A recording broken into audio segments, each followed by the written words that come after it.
It's February 1st, 2026, and that means I've completed 1/12 of my no-scroll year. So I want to come on here to quickly check in on how the experiment is going so far. If you haven't watched the first video, I'm doing a no-scroll year for 2026. And what that means is I'm not doing what some people call doom scrolling. Not on any of my devices and not on any social media platforms for the entire year. I'm a month in, and so far I have pretty much nothing but positive things to say about doing a year-long no-scroll. And I would like to share a couple of them with you. I also want to take this opportunity to encourage you to join me and do maybe a no-scroll February. It doesn't have to be for the entire month, and it doesn't have to be exactly the way I'm doing it. Just make up the rules that make sense to you. Don't go too easy on yourself, but also keep it plausible that you would actually be able to complete the challenge. If you choose to join, I would love to hear about your approach in changing the scrolling habit in the comment section below. Oh,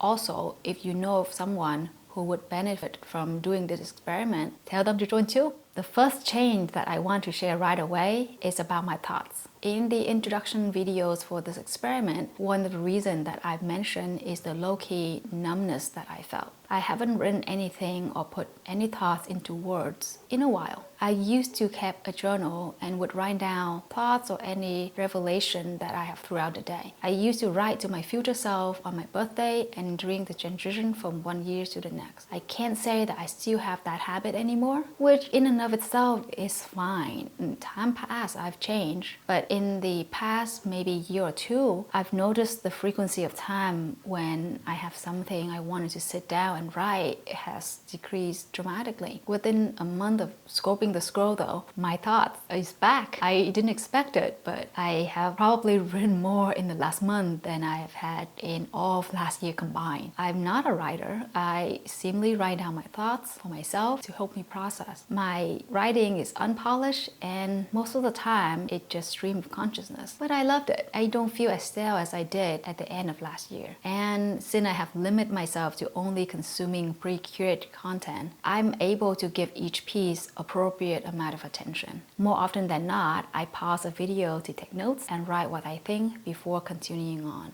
I didn't know how much I missed doing that, but this is definitely one of the most welcoming changes I've noticed in the past month. Another thing that is amazing is that I have so much more time than I thought. I already know that endlessly scrolling is taking up time. I mean, I didn't check my screen time or anything, mostly because I'm scared of what it might tell me. When I set out to do the experiment, I deliberately did not prescribe any activity to take the place of the scrolling. I did think of some option, but I chose to leave the replacement ambiguous because I was curious of what might show up naturally. As this turns out, for this month at least, I have spent the time working on this YouTube channel. It's not even on making the videos, it's just setting up a space where I can film comfortably. I've never done anything like this before, and let me tell you, I have massively underestimated the time it took me to arrive at a space where I'm happy with the result. I set things up, I moved things around, feel that it wasn't quite right, studied how other people do it, and then repeat the whole cycle all over again. The gap between my ability and my taste is massive. It sounds like I'm frustrated, but I actually enjoy the process a lot. I'm happy and grateful that I'm able to use the time saved to start a gigantic new project like this. It's something that I've always wanted to do, but thought that I don't have the time and energy to invest on top of everything else in my life. I'm so glad that it has turned out this way. The third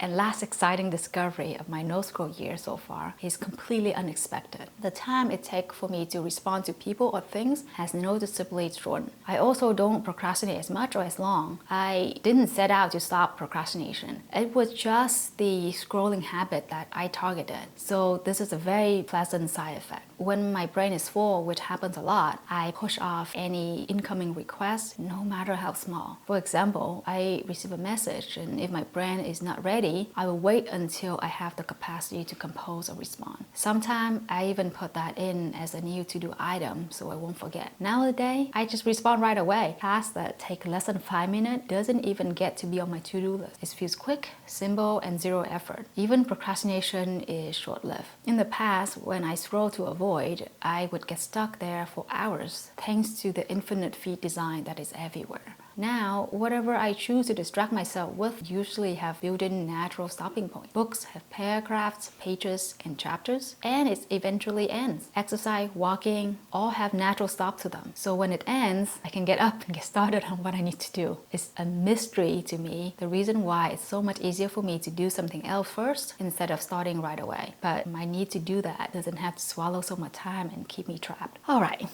That's all I got for this first check-in. I'll be doing a new check-in about how my nose grow year is going at the end of every month. If you have any questions, please let me know in the comment section below. Please subscribe if you would like to continue to follow my journey. And please do like this video. That helped me immensely. I would like to grow my channel a little bit. Giving me a thumbs up is the best thing you can do to help me out with that. Thank you so much for watching. Take care and bye for now.